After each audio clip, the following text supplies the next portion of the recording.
안녕하세요, 피아노 기술자입니다. 이번 영상에서 한번 얘기해 볼 거는 지난번에 얘기했던 거에 이어서 얘기해 볼 거는 사용 가치와 교환 가치에 대해서 이야기해 보도록 하겠습니다. 근데 요 제 내용 제가 말하는 얘기를 항상 그렇게 얘기하지만 주의하셔야 될 점은, 이게 제가 읽은 책의 내용도 돼 있을 수 있고, 그 다음에 제가 인터넷 강의를 들은 내용도 포함되어 있을 수 있고, 그리고 제 생각도 들어가 있을 수 있지만, 제가 그 출처를 밝힐 수가 없습니다. 왜냐면 제 기억력이 거의 금붕어 수준이라 기억을 못합니다. 그 출처를 명확하게 밝힐 수가 없어요. 왜냐면 그 이유는 밝히기 싫어서가 아니라 제가 어디서 주워 들었는지 몰라요. 그리고 두 번째로 정확하지 않습니다. 제가 본 모든 경제학 서적도 저도 볼 때 그렇게 보는데, 이 사람 말이 야 무조건 오라, 이 사람 이론을 대입시켜야 돼, 그렇게 보지 않습니다. 이 사람 말이 어떠한 상황이 됐을 때 어떠한 부분이 대입시켰을 때 의미가 있다, 그러니까 그렇게도 전 생각을 안 하고요. 이 사람이 어떤 생각의 과정을 거쳐서 왜 이렇게 얘기를 했으며, 그 사람이 자라온 환경 속에서는 이렇게 생각할 수 있고, 만약에 이러한 상황이 펼쳐진다면 어느 정도 이 이야기가 내가 받아들였을 때 그 상황을 추측하는 데 도움이 되겠다, 일부분이나마 이제 그렇게 생각하고, 경제학 서적이든 정치학 서적이든 참 여러 가지 서적들 있죠. 그런 거를 전 참고로 그 사람의, 계속 얘기하지만, 생각과 관점을 보려고 책을 보는 거지, 이 사람 얘기대로 하면 다 돼, 그렇게 저는 절대 생각하지 않기 때문에, 제 영상을 보시는 분들도 꼭 그렇게 생각해 주시기를 바라겠습니다. 그러면은 얘기를 한번 해보겠습니다. 일단은 처음으로 먼저 다룰 거는 이제 교환 가치에 대해서 먼저 얘기를 해보겠습니다. 교환 가치, 기본적으로 뭐라고 얘기를 할 수 있냐, 사용 가치가 있는 물건을 교환할 때 교환의 매개가 되는 물건들을 이야기한다 라고 저는 기본적으로 생각을 해요. 근데 꼭 그렇지만도 않은 게, 이거는 화폐 같은 경우는 사용가치가 거의 제로에 가깝지만,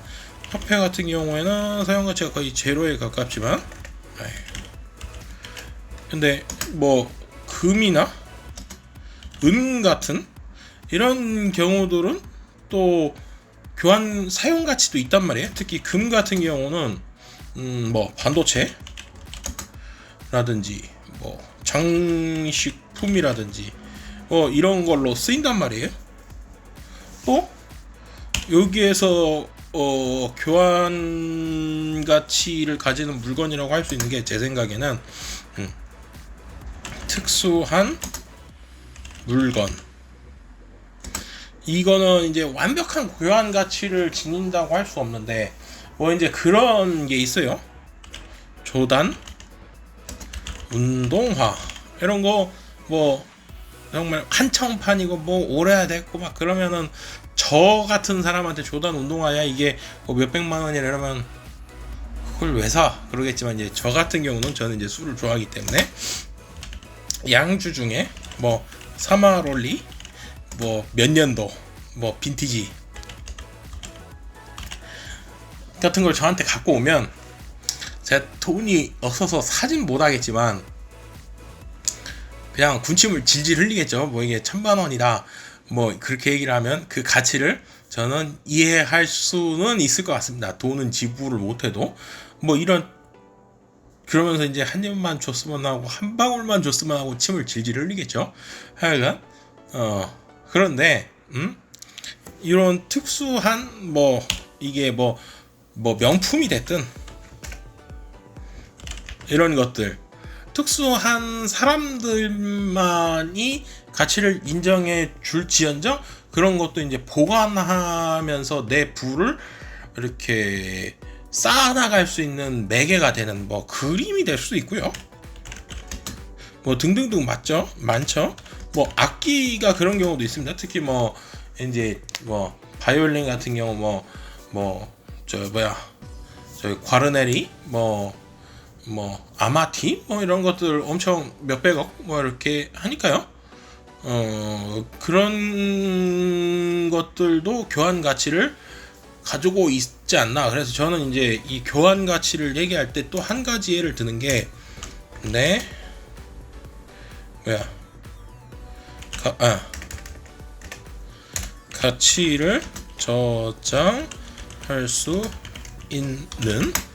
가치를 저장할 수 있는 물건 또한 교환 가치를 가지고 있다 할 수 있다 라고 표현을 해요. 그래서 아까 전에 얘기했지만 교환 가치는 교환할 때 매개가 되는 물건이어야 하며 이제 특수한 경우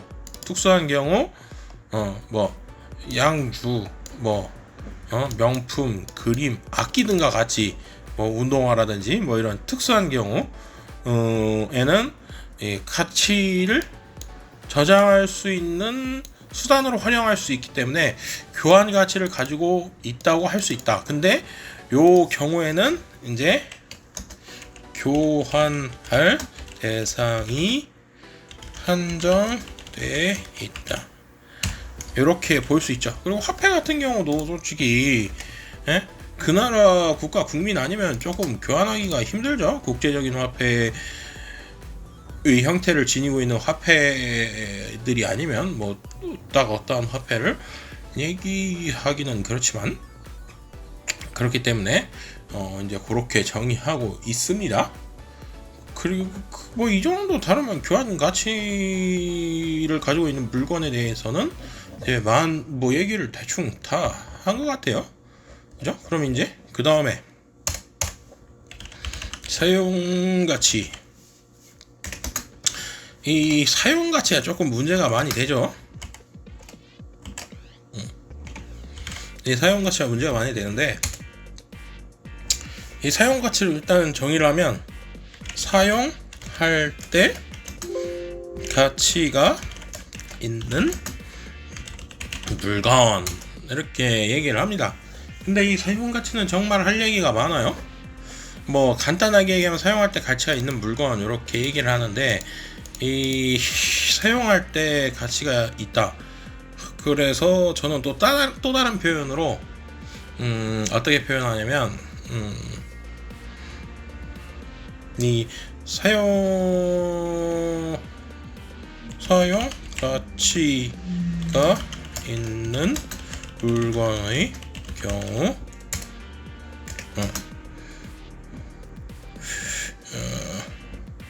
그 물건의 양의 증감에 따라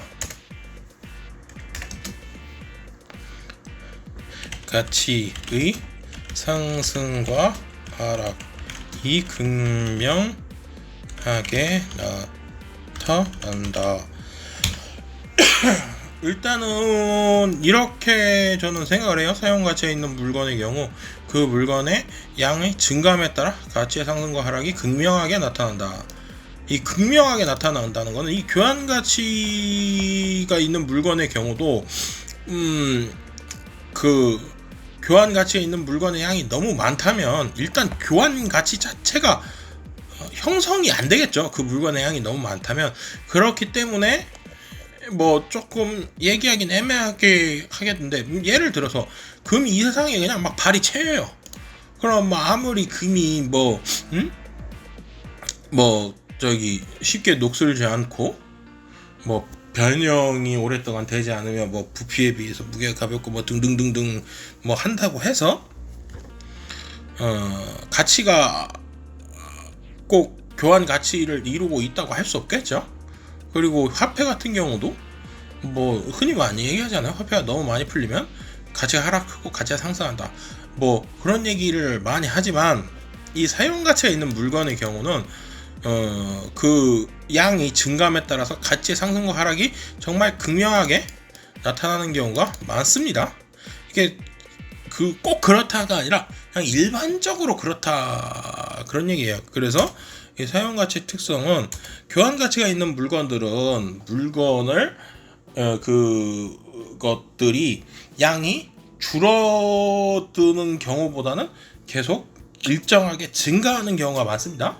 뭐 한정판이나 뭐 이런 건 얘기가 조금 틀리겠지만 뭐 금이나 뭐 그런 은이나 귀금속 같은 경우엔 계속 사용 가치의 성능이 있어서 조금씩 사용하는 물건도 있겠지만 보통은 전반적으로 축적이 된다고 볼 수 있겠죠, 제 생각엔. 근데 이 사용 가치가 있는 물건은 상황에 따라서 증감의 폭이 크다. 이게 이 사용 가치가 있는 물건의 핵심입니다. 상황에 따라서 증감의 폭이 크다. 그래서 그 폭에 의해서 그 물건의 가치가 대두되는 경우가 있다. 그 물건의 가치가 대두되는 경우가 있다. 그러면 한번 예를 들어볼게요. 요 근래에 있었던, 자 솔직히 코로나, 이거 말하면 안되나? 땡로나, 요거 터지기 전에는 마스크 솔직히 구하기 쉬웠죠? 그래서 가격 또한 저렴했죠, 시장에서 구하는 게. 근데 그 터지고 난 다음에 마스크 구하기가 하늘에 별 따기가 됐죠. 처음에 마스크 구하기 정말 힘들었습니다. 마스크 구하기가. 그래서 시장 가격의 폭등을 가지고 왔죠. 이 시장 가격에 폭등을 가져왔죠. 왜? 뉴스에서 많이 보셨을 겁니다. 가격이 뭐 미친듯이 올랐다. 뭐 그래서 근데 그때 뭐 그 뒤로 쭉쭉쭉 썰을 한번 풀어가자면, 그 뒤로 이제 정부가 개입을 해서 생산 지원과 가격 통제 및 유통의 통제로 가격의 안정을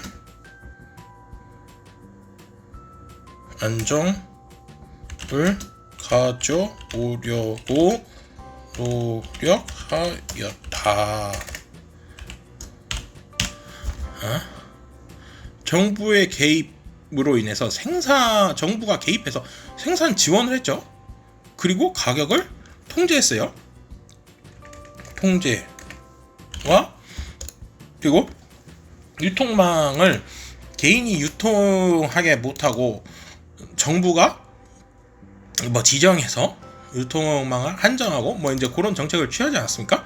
그래서 저도 그때 마스크 구하기가 참 정말 어려웠었는데, 막 그 홈쇼핑 같은 데서 뭐 정부 쇼핑가 뭐 그런 데서도 막 하고, 막 제한된 양을 구입하고 뭐 하루에 약국에서 몇 개를 살 수 있느니 뭐 막 그랬었죠. 일주일에 몇 개였나? 약간 그러고 그걸 통해서 가격의 안정을 가져오려고 노력하였다. 이렇게 가격의 안정을 가져오려고 노력을 했죠. 그래서 그로 인하는 부작용이 뭐가 있었느냐? 마스 때 돌려 시장가로 판매되는 행위가 있었죠. 부작용으로 마스크를 빼돌려서 시장가로 판매하려는 행위가 있었죠. 요번에 뭐 요소수도 그렇고요. 수 뭐 등등등. 제가 기억나는 상황으로는 뭐 이런 일이 있었죠. 그리고 또 어떤 일들이 있었냐? 또 심한 경우에 해외로 놀려 입장 가격을 더 부를 증대시키려는 행위를 했다. 이런 경우도 있었죠. 해외로 빼돌려서. 그래서 많이 잡혔죠.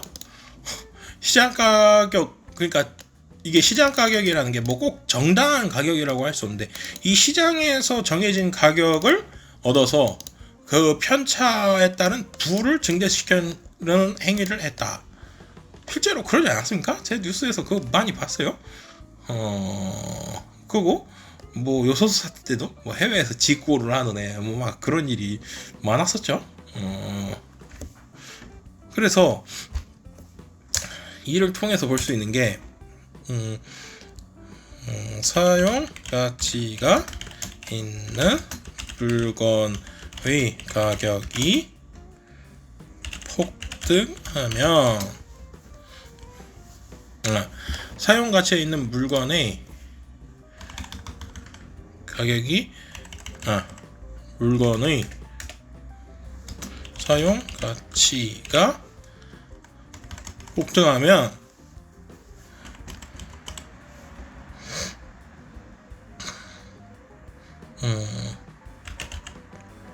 물은 그 가격을 안정화하려 통제하는데 그게 모든 사람들은 합리적으로 이윤을 취득하려 하기 때문에 통제가 쉽지 않고 통제를 하는 동안 많은 반발과 정부의 비용 그리고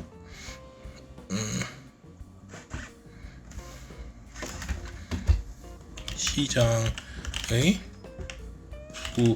부의 분배 기능의 마비를 가져온다.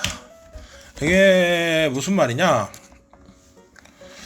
사용 가치가 있는 물건의 사용 가치가 폭등하면, 마스크 얘기했죠. 사용 가치가 폭등하니까 그러면 가격이 폭등하는 겁니다.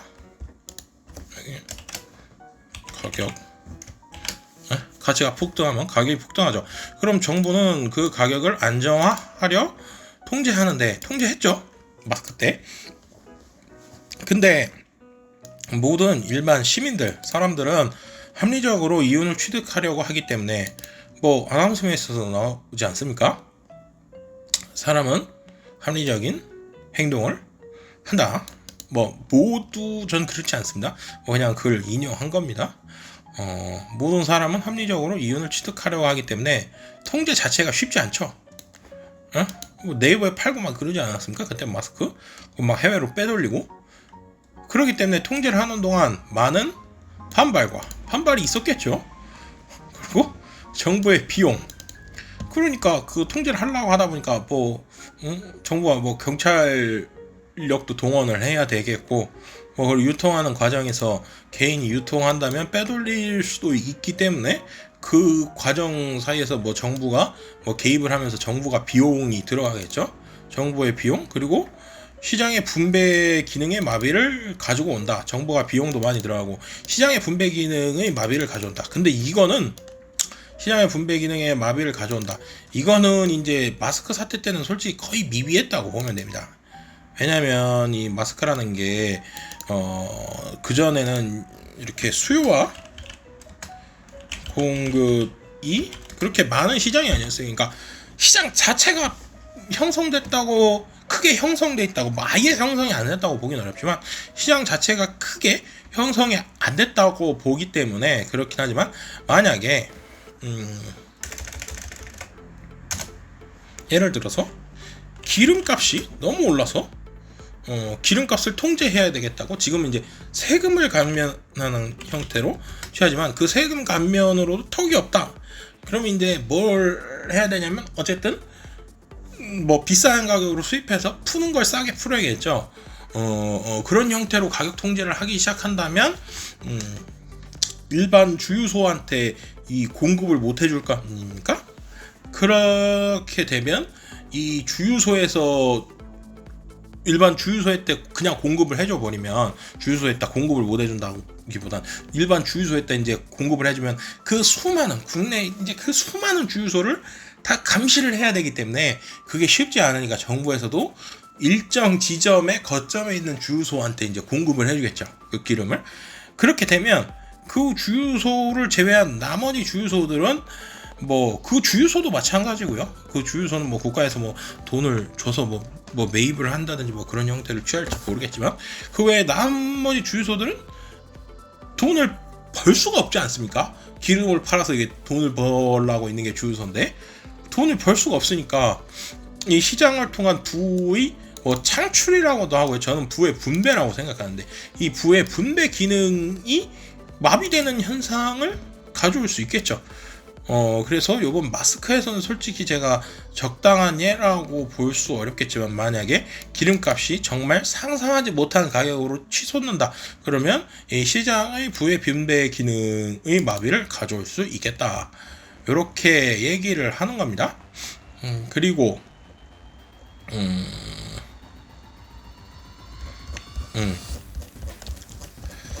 그리고 이 사용가치에 대해서 또 한 가지 얘기할 게, 사용가치가 있는 물건들은 어쨌든 사람이 생활하는데 필요한 물건이라는 거죠, 기본적으로. 근데 이 필요한 물건의 척도를 저는 뭐라고 생각하냐면, 생명 유지에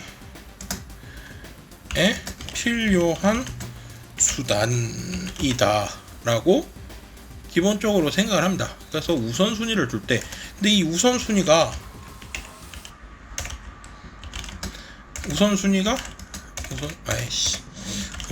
항상 바뀌긴 하지만, 이 우선순위를 둘 때 내 생명에 직접적으로 얼마나 빠른 시간 안에 반응하느냐, 그거를 우선순위로 놓고 듭니다. 예를 들어서 한번 뭐 생각을 해보자고요.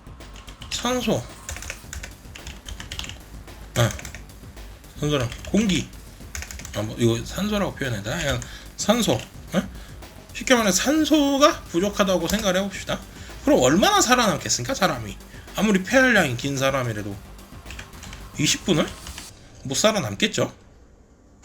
그러니까 이런 것들은 사용 가치가 높다. 그리고 그다음으로 기온. 요새 제가 요건 왜 생각을 많이 했냐면, 이 지구 온난화가 심해지면 동물들이 얼어서 죽었대요, 공룡들이.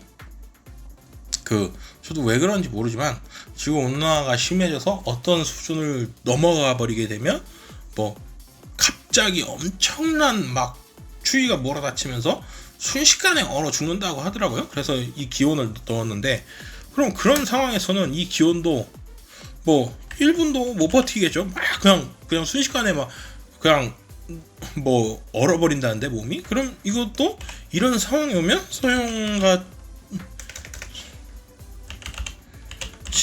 엄청나게 높다고 할 수 있겠죠. 그리고 이 물 같은 경우도 제가 알기로 뭐 3일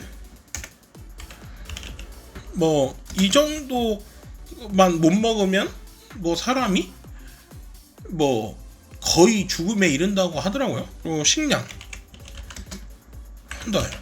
한 달 정도 식량을 못 먹으면 거의 뭐 생존이 불가능하다고 하는데, 뭐 이런 식으로 저는 우선순위를 정할 때 그게 없으면 몇 분이나 뭐 몇 분, 며칠, 얼마나 버틸 수 있는가를 우선순위에 놓고 생각을 합니다.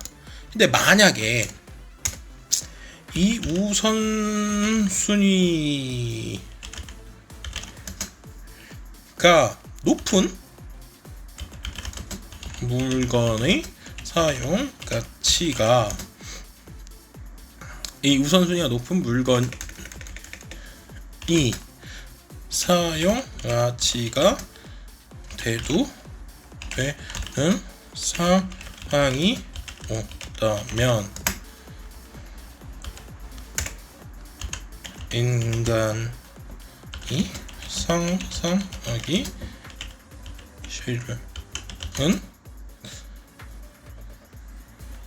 재앙 혹은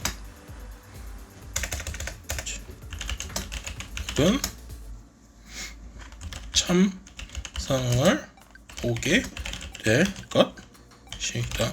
이거는 당연한 거죠. 이 우선순위 높은 물건이, 이 물건이라는 거는 참 애매하죠. 뭐 근데 상소도 뭐 물건이라고 물건이라고 얘기하는 거 그 물질? 아니 물질이라고 하자.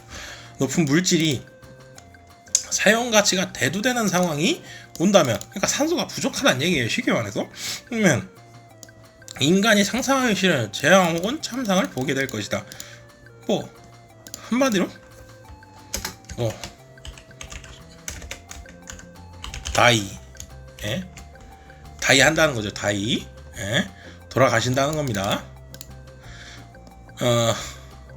그렇기 때문에 이 사용가치 우선순위가 높은 물건들이 만약에 사용가치에 대두되는 상황이 온다면 어떤 문제가 발생하게 될 것이냐라고 예측을 해보면, 뭐 그 순위에 따라서 틀리겠지만 교환 가치가 있는 물건을 최대 한도로 동원하여 사용 가치가 있는 물건으로의 전환을 시도할 것이다. 자, 교환 가치가 있는 물건을 최대 한도로 동원하여 사용 가치가 있는 물건으로 전환을 시도할 것이다. 그런 건데, 만약에 쌀이 없다고 생각을 해봐요. 쌀이 먹을 쌀, 예를 들어 쌀이라고 얘기를 했는데 식량이 없다고 생각을 해봐요. 그러면 뭐 이 식량을 확보하기 위해서 국가 혹은 개인들은 정말 엄청난 노력을 하겠죠. 뭐 돈이란 돈은 다 들고 식량을 구하려고 뛸 거 아닙니까? 근데 만약에 그게 무리다, 그러면 그 참상은 이 식량과도 비교할 수 없는 참상이 벌어질 겁니다. 근데 만약에 거기서 조금 더 가서 산소다, 그럼 진짜 생각하기도 싫습니다. 야, 이거는 진짜 생각하기가 싫습니다. 뭐 물도 생각하기가 싫고요. 솔직히 식량도 생각하기 싫은데 참 끔찍한 얘기죠. 그럼 만약에 이런 사태가 발생한다, 그러면 어떻게 예상을 하냐? 저는 그러면 국가는 가능한 모든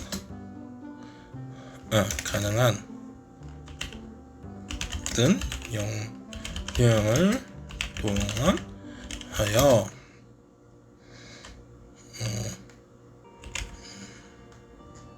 가치가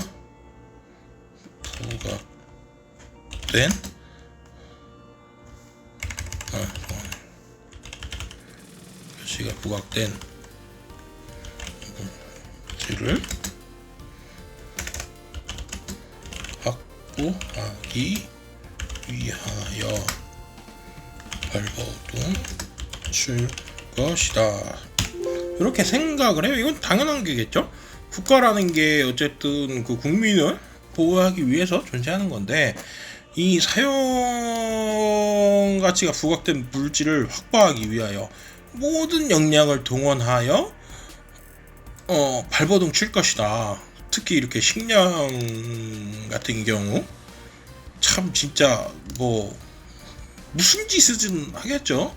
정말 심해지는 경우에는 뭐 생각하기가 정말 싫습니다. 그러면 어떻게 될 것인가? 여기서 이제 환율 얘기도 나오고 뭐 이제 정치적 군사력 뭐 이런 얘기도 나오는데, 그러면 그 국가는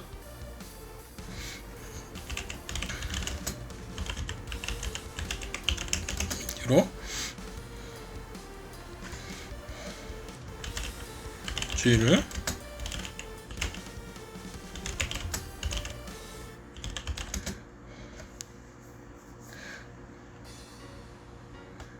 위하여 미국의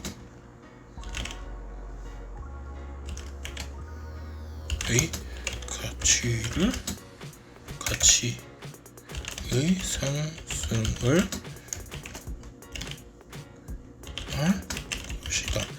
이것도 그 국가는 모든 국가는 안정적으로 물질 마스크가 됐든 마스크 같은 경우는 솔직히 뭐 사용 가치가 그렇게 높다고 할 수는 없으니까, 예를 들어서 이 물질의 식량이라고 넣어봅시다. 확보하기 위하여 자국의 화폐의 가치의 상승을 꾀할 것이다. 이런 얘기를 해요. 이런 얘기를 했어요. 왜 이 가치의 상승, 이 물건을 확보하기 위하여 화폐의 가치 상승을 꾀할 거냐 하면, 이 화폐의 가치의 상승으로 인해서 이 안정적, 그러니까 그 화폐가 가치의 상승을 했다는 건 그 화폐로 뭐 더 많은 뭐 어떤 물질을 구매할 수 있다는 건 아닙니까?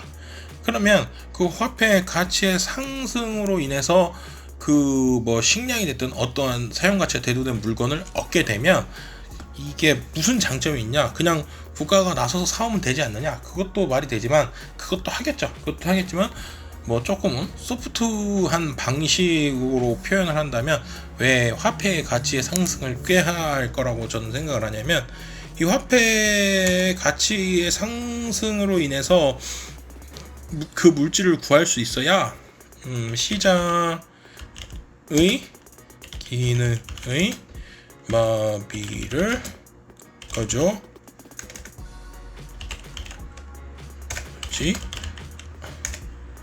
않을 수 있다. 이 시장의 기능의 마비를 가져오지 않을 수 있다 라는 거죠. 시장의 기능의 마비. 시장의 기능의 마비를 가져오면, 아까 위에서 얘기했지만 여기 부의 분배 기능, 이 부의 분배 기능이, 시장의 기능이 사라지면 이 부의 분배의 기능이 사라진다고 저는 생각을 하거든요. 그렇기 때문에 이 부의 분배의 기능이 사라지지 않게 하기 위해서는 화폐의 가치 상승을 통해서 그 물질이 유입되게 그런 행태를 취해야 시장의 기능의 마비를 가져오지 않고 부의 분배를 통해서 국민들이 안정적으로 어느 정도 수준의 생활을 할 수 있지 않을까, 그렇게 생각을 하고요.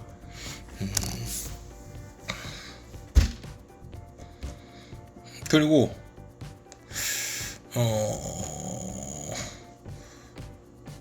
이제 요 뒤에 또 다른 내용은 다음번에 환율 얘기할 때 한 번 더 다뤄보도록 하겠습니다. 그럼 여기까지 하고요. 뭐 또 부족한 내용이 있겠지만, 이 경제 얘기라는 게 어차피 뭐 환율, 뭐 정치 얘기는 절대 안 할 거지만 다 연동이 되어 있습니다. 그러면 다음에 뵙겠습니다. 감사합니다.